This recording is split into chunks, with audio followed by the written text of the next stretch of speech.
yonent yàlla Muusa keroog bi mu yërëmee Iblis ci cadre boobu la dugg de dafay laaj dégg keroog bi mu yërëmee Iblis ndax génne gi ko yàlla génne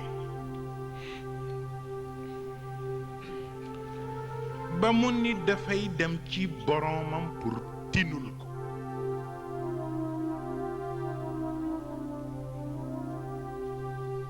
bi mu ñëwee ci sunu boroom moom yonent yàlla Muusa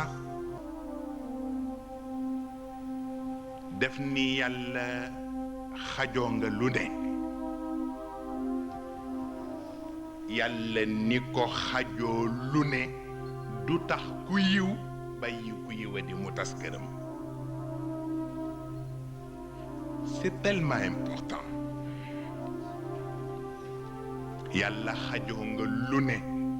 xam nga ko xajoo lu ne mooy al aziz yàlla ni ko xajoo lu ne du tax ku yiw bàyyi ku yiwadi mu tas këram.